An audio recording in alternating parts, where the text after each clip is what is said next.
ಈ ದಿನದ ವಿಶೇಷ ಸಂಚಿಕೆಯನ್ನು ನೀವು ಸರಿಯಾಗಿ ಗಮನಿಸಿ. ಇದೊಂದು ವಿಶೇಷವಾಗಿರ್ತಕ್ಕಂಥ ಒಂದು ವಿಚಾರವನ್ನು ನಿಮಗೆ ನಾವು ತಿಳಿಸ್ಕೊಡ್ತಾ ಇದ್ದೇವೆ.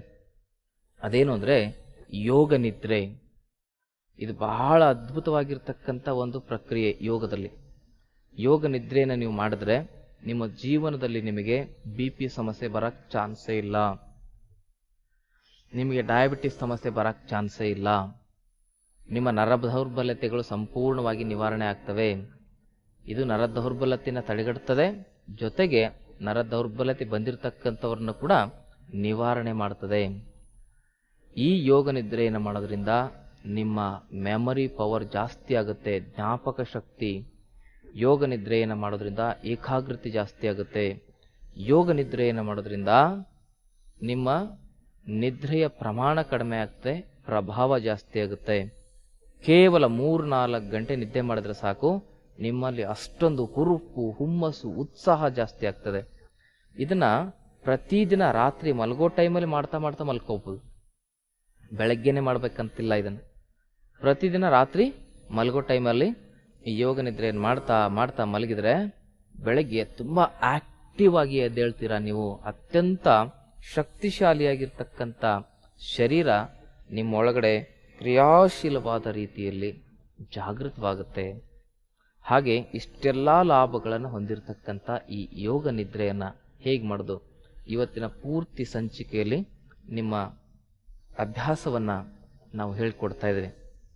ಈ ಯೋಗ ನಿದ್ರೆ ಅಭ್ಯಾಸವನ್ನು, ಈ ಯೋಗ ನಿದ್ರೆ ಅಭ್ಯಾಸವನ್ನು ಅತ್ಯಂತ ವೈಜ್ಞಾನಿಕವಾದ ರೀತಿಯಲ್ಲಿ ನಾವಿವತ್ತು ಹೇಳ್ಕೊಡ್ತಾ ಇದ್ದೇವೆ.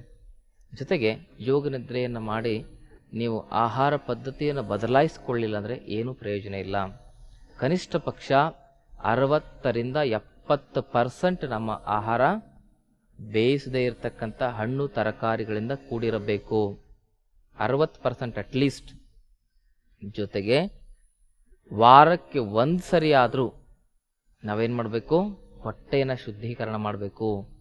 ಹೊಟ್ಟೆ ಶುದ್ಧೀಕರಣ ಮಾಡಲಿಕ್ಕೆ ಏನು ಮಾಡಬೇಕು, ಉಪ್ಪು ನೀರು ಕುಡಿದು ಶಂಖ ಪ್ರಕ್ಷಾಲನ ಕ್ರಿಯೆ ಮಾಡ್ಕೊಳ್ಳೋದು, ಕುಂಜಲಿ ಕ್ರಿಯೆ ಮಾಡ್ಕೊಳ್ಳೋದು ಮಾಡಬೇಕು.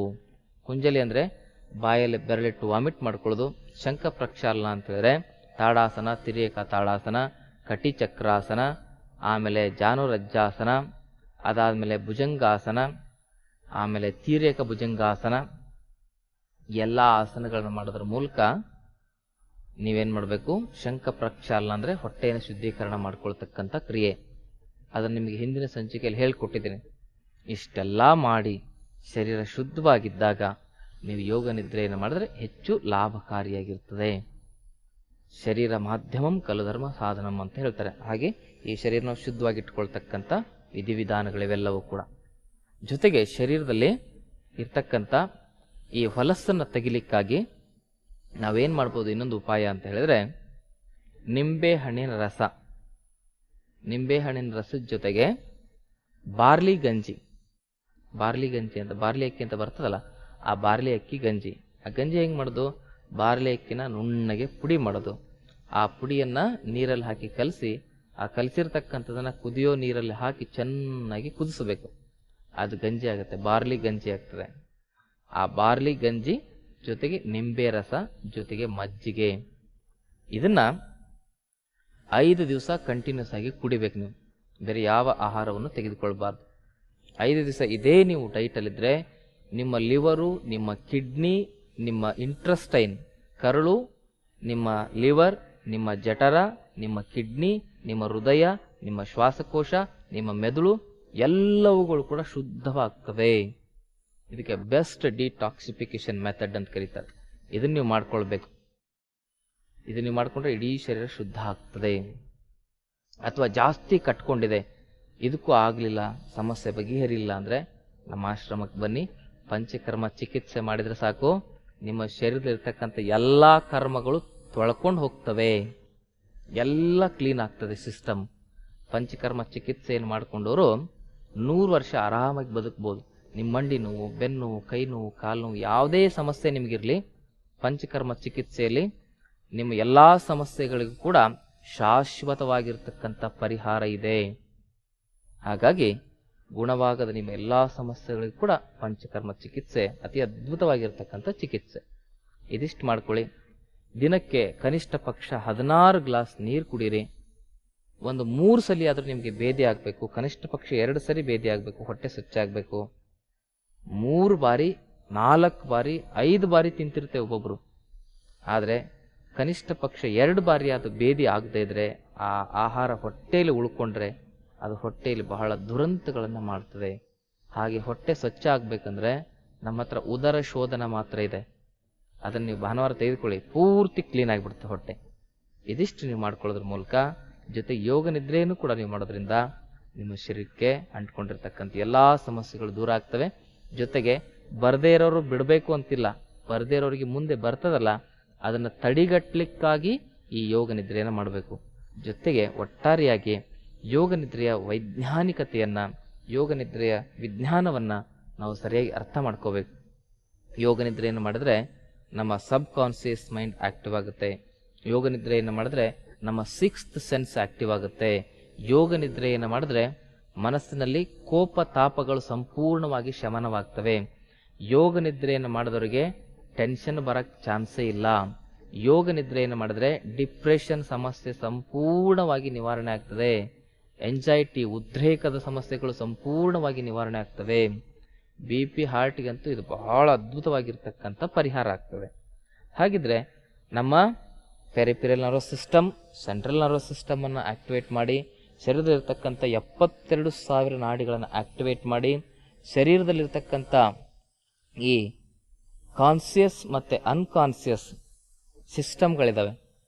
ಅನ್ಕಾನ್ಸಿಯಸ್ ಆಗಿ ಅವು ಆಕ್ಟಿವೇಟ್ ಆಗಿರ್ತವೆ, ಕಾನ್ಸಿಯಸ್ ಆಗಿ ನಾವು ಆಕ್ಟಿವೇಟ್ ಆಗಿ ಇಟ್ಕೊಳ್ತಕ್ಕಂಥದಕ್ಕೆ ಏನಂತ ಕರೀತಾರೆ, ವ್ಯಾಲೆಂಟ್ರಿ, ಇನ್ವ್ಯಾಲೆಂಟ್ರಿ ಆರ್ಗನ್ಸ್ ಅಂತ ಇದಾವೆ. ಅನ್ಕಾನ್ಸಿಯಸ್ ಆಗಿ ಕೆಲಸ ಮಾಡ್ತಾ ಇರ್ತವೆ, ಅವುಗಳು ಕಾನ್ಸಿಯಸ್ ಆಗಿರ್ತವೆ, ಆದರೆ ನಮ್ಮ ಕಾನ್ಸಿಯಸ್ಸಿಗೆ ಅವು ಬರಲ್ಲ. ಇನ್ವ್ಯಾಲೆಂಟ್ರಿ ಆರ್ಗನ್ಸ್, ಈಗ ನಾವು ರಾತ್ರಿ ಮಲ್ಕೊಂಡಾಗ ನಿಮ್ಮ ಹಾರ್ಟ್ ಬೀಟು ಆಮೇಲೆ ರಕ್ತ ಸಂಚಾರ ನಮ್ಗೆ ಗೊತ್ತಾಗ್ತದಾ? ಇಲ್ಲ, ಅದು ತಂತಾನೇ ಕೆಲಸ ಮಾಡ್ತಾ ಇರ್ತದೆ. ನಾವು ಅನ್ಕಾನ್ಸಿಯಸ್ ಇದ್ದಾಗೂ ಕೂಡ ಅವು ಕೆಲಸ ಮಾಡ್ತಾ ಇರ್ತವೆ. ಅಂತ ಅನ್ಕಾನ್ಸಿಯಸ್ ಪ್ರೊಸೀಜರ್ಗಳಿಗೆ ಇನ್ವ್ಯಾಲೆಂಟ್ರಿ ಫಂಕ್ಷನ್ಸ್ ಅಂತ ಕರೀತಾರೆ. ಇವೆಲ್ಲವನ್ನು ಕೂಡ ಆಕ್ಟಿವೇಟ್ ಮಾಡ್ತಕ್ಕಂಥ ಶಕ್ತಿ ಯೋಗ ನಿದ್ರೆಗಿದೆ. ಹಾಗಾಗಿ ಈ ಯೋಗ ನಿದ್ರೆಯನ್ನು ಹೇಗೆ ಮಾಡೋದು ವೈಜ್ಞಾನಿಕವಾಗಿ ನೋಡ್ಕೊಳ್ಳಿ. ಇದನ್ನು ಪ್ರಾಕ್ಟೀಸ್ ಮಾಡಿಬಿಡಿ, ಇದನ್ನು ರೆಕಾರ್ಡ್ ಮಾಡಿ ಇಟ್ಕೊಳ್ಳಿ. ಈ ರೆಕಾರ್ಡನ್ನು ಡೈಲಿ ರಾತ್ರಿ ಹಾಕ್ಕೊಂಡು ನೀವು ಯೋಗ ನಿದ್ರೆಯನ್ನು ಪ್ರಾಕ್ಟೀಸ್ ಮಾಡಿದ್ರೆ ನಿಮಗೆ 3 ರಿಂದ 4 ಅವರ್ ನಿದ್ದೆ ಸಾಕಾಗ್ತದೆ. ಜೊತೆಗೆ ಮಲಗೋ ಟೈಮಲ್ಲಿ ನೀವೊಂದು 5 ರಿಂದ 10 ನಿಮಿಷ ಶಿವಯೋಗವನ್ನು ಮಾಡಿ, ನಂತರದಲ್ಲಿ ಈ ಒಂದು ಯೋಗ ನಿದ್ರೆ ಅಭ್ಯಾಸವನ್ನು ಮಾಡಿ, ಇನ್ನೂ ಹೆಚ್ಚು ಚೆನ್ನಾಗಿ ರಿಸಲ್ಟ್ ಬರುತ್ತೆ. ಹಾಗಿದ್ರೆ ಯೋಗ ನಿದ್ರೆಯನ್ನು ಪ್ರಾರಂಭಿಸೋಣ. ಶರೀರದ ಎಲ್ಲ ಅಂಗಾಂಗಗಳನ್ನು ಕೂಡ ಸಡಿಲಿಸಿ,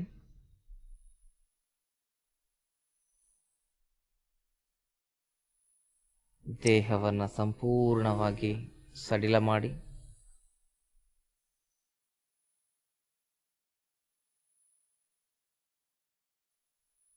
ದೀರ್ಘವಾಗಿ ಉಸಿರು ತೆಗೆದುಕೊಳ್ಳಿ, ನಿಧಾನ ಹೊರಗಡೆ ಬಿಡಿ.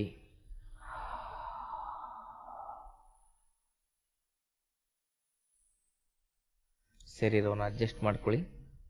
ಕೈ ಕಾಲುಗಳು ಅಗಲವಾಗಿರಲಿ, ಕಣ್ಣುಗಳನ್ನ ಮುಚ್ಕೊಂಡಿರಬೇಕು. ಶರೀರದ ಎಲ್ಲ ಭಾರವನ್ನು ಕೂಡ ಭೂಮಿಗೆ ಸಮರ್ಪಿಸಿ ಇಡೀ ಶರೀರವನ್ನು ಮತ್ತೆ ಸಂಪೂರ್ಣವಾಗಿ ಒಂದು ಬಾರಿ ಸಡಿಲ ಮಾಡ್ಕೊಳ್ಳಿ. ಒಂದು ಮಾತು ನೆನಪಿಟ್ಕೊಳ್ಳಿ, ಈ ಒಂದು ಪ್ರಕ್ರಿಯೆಯಲ್ಲಿ ನಾನು ನಿದ್ರೆಗೆ ಜಾರುವುದಿಲ್ಲ. ನಿದ್ದೆ ಮಾಡಬಾರ್ದು, ಗಮನಿಸಬೇಕು, ಅಬ್ಸರ್ವೇಷನ್. ನಾನು ಯಾವ ಅಂಗಾಂಗದ ಹೆಸರು ಹೇಳ್ತೀನಲ್ಲ ಆ ಅಂಗಾಂಗವನ್ನು ಗಮನಿಸ್ತಾ ಸಡಿಲಿಸ್ತಾ ಹೋಗ್ಬೇಕು. ಹಾಗಿದ್ರೆ ಈಗ ಯೋಗ ನಿದ್ರೆಯನ್ನ ಶುರು ಮಾಡೋಣ. ನೆನಪಿರಲಿ, ನಾನು ಹೇಳಿದ ಭಾಗವನ್ನ ಗಮನಿಸಬೇಕು ಹಾಗೂ ಸಡಿಲಿಸಬೇಕು.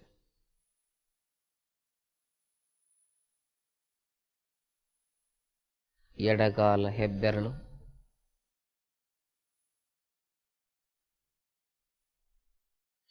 ಎಡಗಾಲ ಹೆಬ್ಬೆರಳಿನ ಪಕ್ಕದ ಬೆರಳು,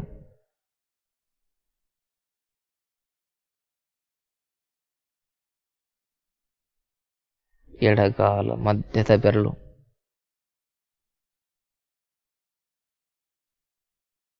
ಎಡಗಾಲ ಮಧ್ಯದ ಬೆರಳಿನ ಪಕ್ಕದ ಬೆರಳು,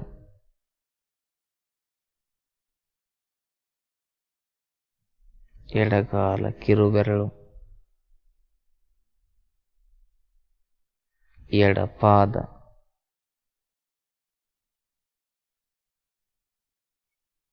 ಎಡ ಹಿಮ್ಮಡಿ,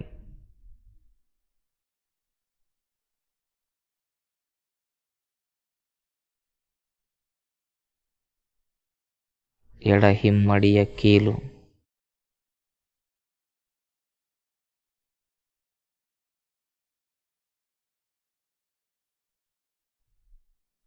ಇವೆಲ್ಲವುಗಳನ್ನು ಒಳಗೊಂಡ ಸಂಪೂರ್ಣ ಎಡಪಾದ.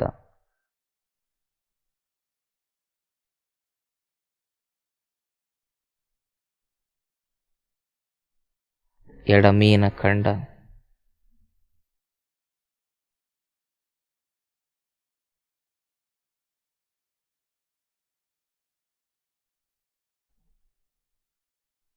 ಎಡಮೊಣಕಾಲು,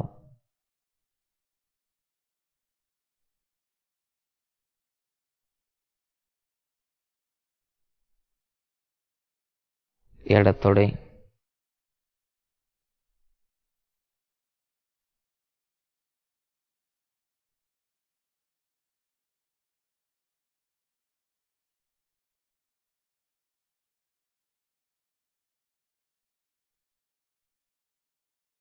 ಬಲಪಾದದ ಹೆಬ್ಬೆರಳು, ಹೆಬ್ಬೆರಳಿನ ಪಕ್ಕದ ಬೆರಳು,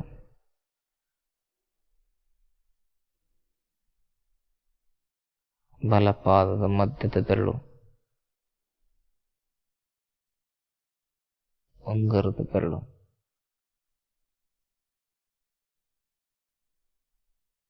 ಬಲಪಾದದ ಕಿರುಬೆರಳು,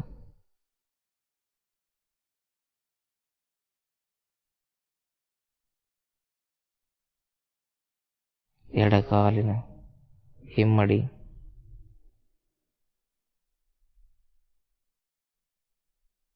ಎಡಗಾಲಿನ ಪಾದ, ಎಡಗಾಲಿನ ಮೀನಖಂಡ, ಮೀನಖಂಡ, ಎಡಪಾದವನ್ನು ಸಂಪೂರ್ಣವಾಗಿ ಗಮನಿಸ್ತಾ ನಿಮ್ಮ ಗಮನವನ್ನು ಮೀನಖಂಡದ ಕಡೆಗೆ ತೆಗೆದುಕೊಂಡು ಬನ್ನಿ.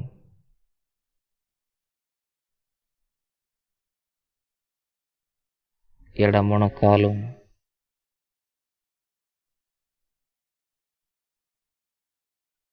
ಎಡತೊಡೆ,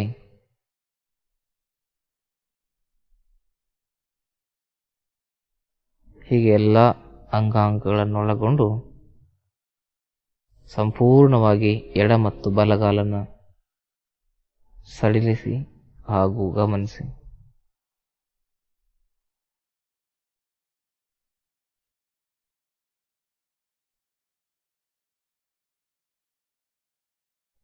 ಹೊಟ್ಟೆ, ಎದೆ,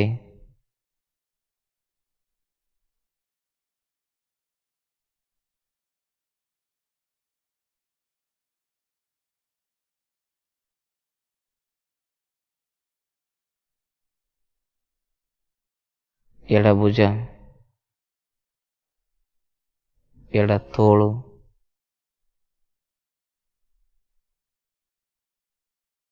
ಎಡಮೊಣಕೈ,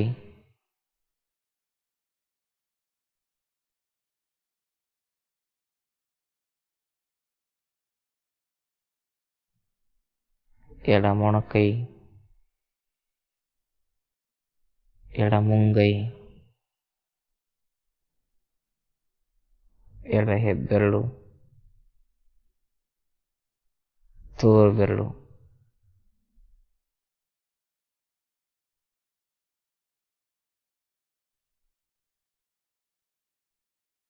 ಎಡಹಸ್ತ, ಹೆಬ್ಬೆರಳು, ಎಡಹಸ್ತದ ತೋರು ಬೆರಳು, ಎಡಹಸ್ತದ ಮಧ್ಯದ ಬೆರಳು, ಎಡ ಹಸ್ತದ ಉಂಗುರದ ಬೆರಳು, ಎಡ ಹಸ್ತದ ಕಿರು ಬೆರಳು, ಹೀಗೆ ಇವೆಲ್ಲವುಗಳನ್ನು ಒಳಗೊಂಡ ಸಂಪೂರ್ಣವಾಗಿ ಎಡಗೈ ಸಡಿಲಿಸಿ ಹಾಗೂ ಗಮನಿಸಿ. ಬಲಭುಜ,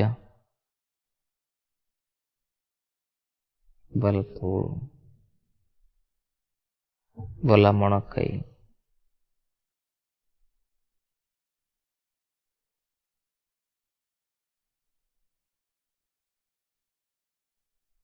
ಎಡ ಮೊಣಕೈ, ಎಡ ಮುಂಗೈ, ಎಡ ಹಸ್ತ, ಇವೆಲ್ಲವುಗಳನ್ನೊಳಗೊಂಡು ಎಡಗಡೆಯಿಂದ ಬಲಗಡೆ ಬಂದಾಗ ಅದೇ ರೀತಿ ಬಲ ಮೊಣಕೈ, ಬಲ ಮುಂಗೈ, ಬಲ ಹಸ್ತ, ಬಲ ಹೆಬ್ಬೆರಳು, ಬಲ ತೋರು ಬೆರಳು, ಬಲದ ಮಧ್ಯದ ಬೆರಳು, ಬಲದ ಉಂಗುರ ಬೆರಳು, ಬಲದ ಕಿರು ಬೆರಳು, ಇವೆಲ್ಲವುಗಳನ್ನೊಳಗೊಂಡ ಬಲಗೈ.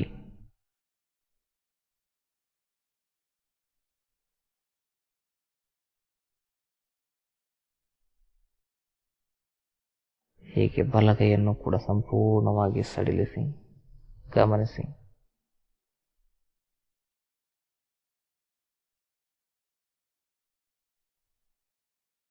ಈಗ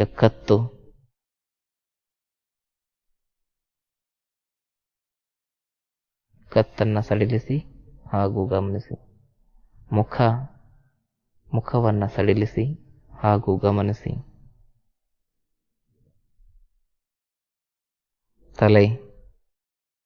ತಲೆಯನ್ನು ಕೂಡ ಸಡಿಲಿಸಿ ಹಾಗೂ ಗಮನಿಸಿ. ಮುಖದ ಅವಯವಗಳಾದ ಕಣ್ಣು, ಮೂಗು, ಹಣೆ, ತುಟಿಗಳು, ಕಿವಿಗಳು ಇವೆಲ್ಲವೂ ಕೂಡ ಸಡಿಲವಾಗ್ತಾ ಇದ್ದಾವೆ, ಹಾಗೆ ವಿಶ್ರಾಮವಾಗಿದ್ದಾವೆ. ಒಟ್ಟಾರೆ ತಲೆಯಿಂದ ಪಾದದವರೆಗೆ ಒಂದು ಬಾರಿ ಇಡೀ ಶರೀರವನ್ನು ಮತ್ತೆ ಪೂರ್ತಿಯಾಗಿ ಸಡಿಲಿಸಿ ಹಾಗೂ ಗಮನಿಸಿ.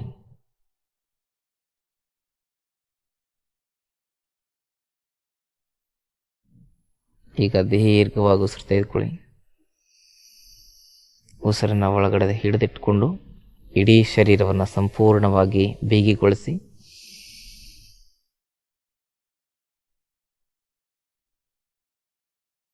ಉಸಿರು ಬಿಡ್ತಾ ವಿಶ್ರಾಂತಿ. ಉಸಿರನ್ನು ತೆಗೆದುಕೊಂಡು ಉಸಿರಿನ ಒಳಗಡೆನೆ ಹಿಡಿದಿಟ್ಟುಕೊಂಡು ಕೈ ಮುಷ್ಟಿ ಮಾಡಿ ಇಡೀ ಶರೀರವನ್ನು ಸಾಧ್ಯವಾದಷ್ಟರ ಮಟ್ಟಿಗೆ ಗಟ್ಟಿ ಮಾಡಬೇಕು. ಉಸಿರು ಬಿಟ್ಟಾಗ ಶರೀರವನ್ನು ಮತ್ತೆ ಸಡಿಲಿಸ್ಕೊಳ್ಬೇಕು.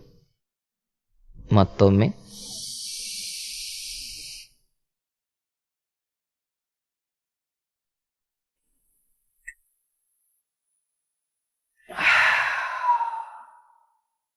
ಹೀಗೆ ಸಡಿಲವಾದ ಶರೀರವನ್ನು ಗಮನಿಸ್ತಾ ಹೋಗಿ.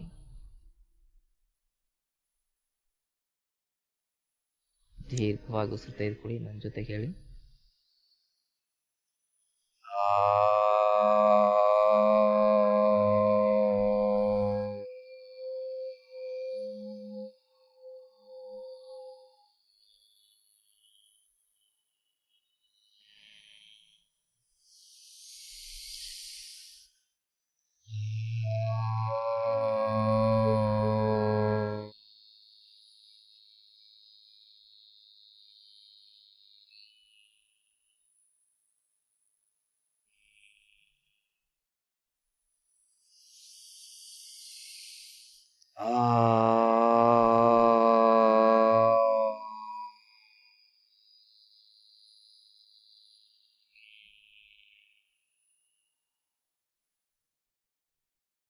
ಎರಡು ಕಾಲುಗಳನ್ನು ಜೋಡಿಸ್ಕೊಳ್ಳಿ. ಎರಡು ಕೈಗಳನ್ನು ತಲೆ ಮೇಲೆ ತೆಗೆದುಕೊಂಡು ಬನ್ನಿ. ಉಸಿರು ತೆಗೆದುಕೊಳ್ತಾ ಇಡೀ ಶರೀರ ಸಂಪೂರ್ಣವಾಗಿ ಸ್ಟ್ರೆಚ್ ಮಾಡಿ ಉಸಿರು ಬಿಡ್ತಾ ವಿಶ್ರಾಂತಿ.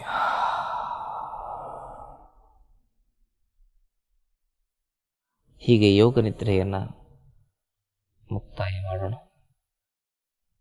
ನಿಧಾನವಾಗಿ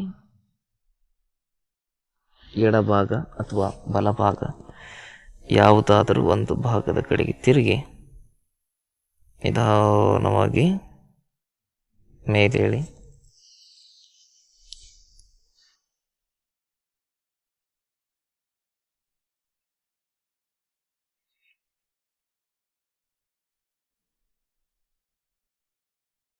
ಕೈಗಳನ್ನು ನಮಸ್ಕಾರ ಸ್ಥಿತಿಗೆ ತೆಗೆದುಕೊಂಡು ಬನ್ನಿ.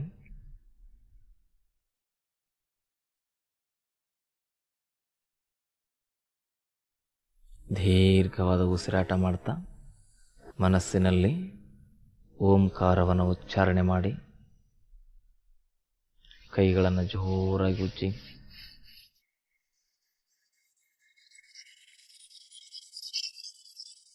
ಬಿಸಿಯನ್ನು ಕಣ್ಣಿಗೆ ಸ್ಪರ್ಶ ಮಾಡಿ, ಮುಖಕ್ಕೆಲ್ಲ ಸ್ಪರ್ಶ ಮಾಡಿ, ಎದೆ, ಹೊಟ್ಟೆ ಭಾಗ, ತೋಳುಗಳು, ಕಾಲುಗಳಿಗೆ ಸ್ಪರ್ಶಿಸಿ ನಿಧಾನವಾಗಿ ಹಸ್ತಗಳನ್ನು ಕಣ್ಣಿನ ಎದುರುಗಡೆ ತಂದು ಹಸ್ತಗಳನ್ನು ನೋಡ್ತಾ ನಿಧಾನ ಕಣ್ಣುಗಳನ್ನು ತೆರೆಯಿರಿ. ಓಂ ಸಂಪೂರ್ಣಕರಸ್ಯ ಇಷ್ಟಲಿಂಗದರ್ಶನಂ ಪ್ರಾಣಲಿಂಗದರ್ಶನಂ ಭಾವಲಿಂಗದರ್ಶನಂ. ಓಂ ಶಾಂತಿ ಶಾಂತಿ ಶಾಂತಿ. ಹೀಗೆ ಯೋಗ ನಿದ್ರೆಯನ್ನು ಮಾಡಬಹುದು. ಈ ಯೋಗ ನಿದ್ರೆಯನ್ನು ಪ್ರತಿದಿನ ರಾತ್ರಿ ನೀವು ಮಾಡೋದ್ರಿಂದ ನಿಮಗೆ ತುಂಬ ಚೆನ್ನಾಗಿ ನಿದ್ದೆ ಬರುತ್ತೆ. ನಿದ್ರಾಹೀನತೆ ಸಮಸ್ಯೆ ಇರತಕ್ಕಂಥವ್ರಿಗೆ ಅತಿ ಅದ್ಭುತವಾಗಿರ್ತಕ್ಕಂಥ ಪರಿಹಾರ. ನಿದ್ರೆಗೆ ಟ್ಯಾಬ್ಲೆಟನ್ನು ತೆಗೆದುಕೊಂಡ್ರೆ ಹಾರ್ಟ್ ಅಟ್ಯಾಕ್ ಬರ್ತಕ್ಕಂಥದ್ದು, ಬ್ರೈನ್ ಹೆಮರೇಜ್ ಆಗ್ತಕ್ಕಂಥದ್ದು, ನರ ದೌರ್ಬಲ್ಯತೆ ಬರ್ತಕ್ಕಂಥದ್ದು ಗ್ಯಾರಂಟಿ. ಅದಕ್ಕೆ ನಿದ್ರೆ ಮಾತ್ರ ತೆಗೆದುಕೊಳ್ಬೇಡಿ. ಯೋಗ ನಿದ್ರೆ ಮಾಡಿ ನಿಮಗೆ ನಿದ್ರೆ ಸಮಸ್ಯೆ ಸಂಪೂರ್ಣವಾಗಿ ನಿವಾರಣೆ ಆಗೇ ಆಗ್ತದೆ.